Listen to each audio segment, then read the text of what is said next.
Hello everyone. Today we'll discuss about bioavailability. Bioavailability is the fraction of an administered dose of a drug that reaches the systemic circulation in unchanged form. If a drug is given intravenously, its bioavailability is 100% because it directly enters the bloodstream.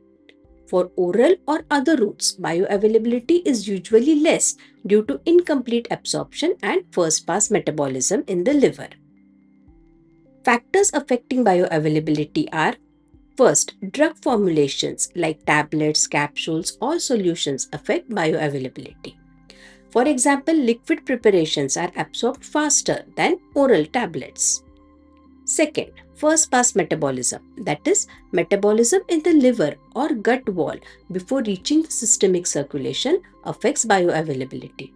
For example, propranolol undergoes extensive first pass metabolism, reducing its bioavailability to approximately 25%. Third, food interactions. Food can enhance or delay absorption. For example, high fat meals increases bioavailability of drug griseofluvin. Fourth, physiological factors like gastric emptying, intestinal pH, disease states also affect bioavailability. Some examples of bioavailability are: first, IV drug morphine, that is morphine injection, has 100% bioavailability. Oral morphine tablet has approximately 30% due to first pass metabolism. Oral paracetamol has approximately 80 to 90% bioavailability. Oral propranolol has 25% bioavailability. Thus, bioavailability tells us how much of the drug actually reaches the bloodstream and can act.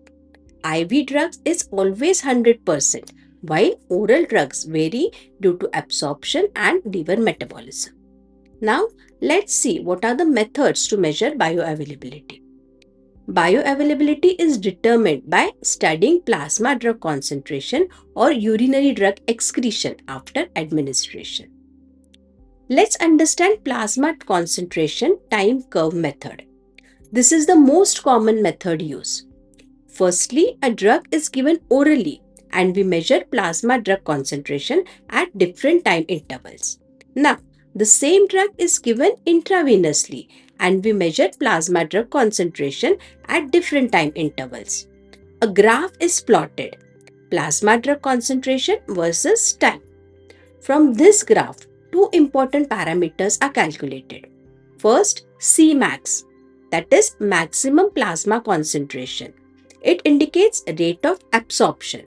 Second is Tmax, that is time taken to reach Cmax. It indicates the speed of absorption.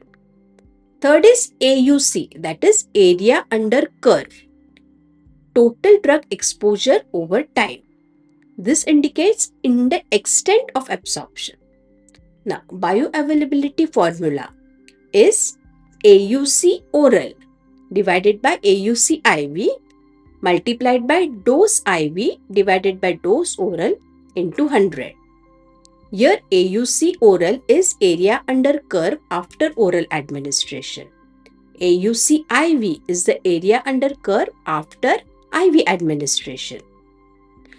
For example, if AUC of a drug after oral dose is 50 and AUC after IV dose is 100 with the same dose, then by using the formula we get bioavailability of that drug is 50%. Now second is urinary excretion data. For drugs excreted unchanged in urine, the cumulative amount excreted is proportional to the bioavailable dose. We compare the amount excreted in urine after oral administration versus after IV administration. This method is less commonly used than plasma AUC because it requires the drug to be mainly excreted unchanged in urine. Bioequivalence is the comparison of bioavailability of the same drug in different formulation, means tablet form, syrup form, etc. Measuring bioavailability helps us in comparing generic drugs with branded drugs and bioequivalence studies. It helps in determining dose adjustments for oral versus parenteral routes. Also, it helps in designing better drug formulations. In the end, bioavailability isn't just a concept, it is the difference between the medicine taken and the medicine that truly works. Thank you.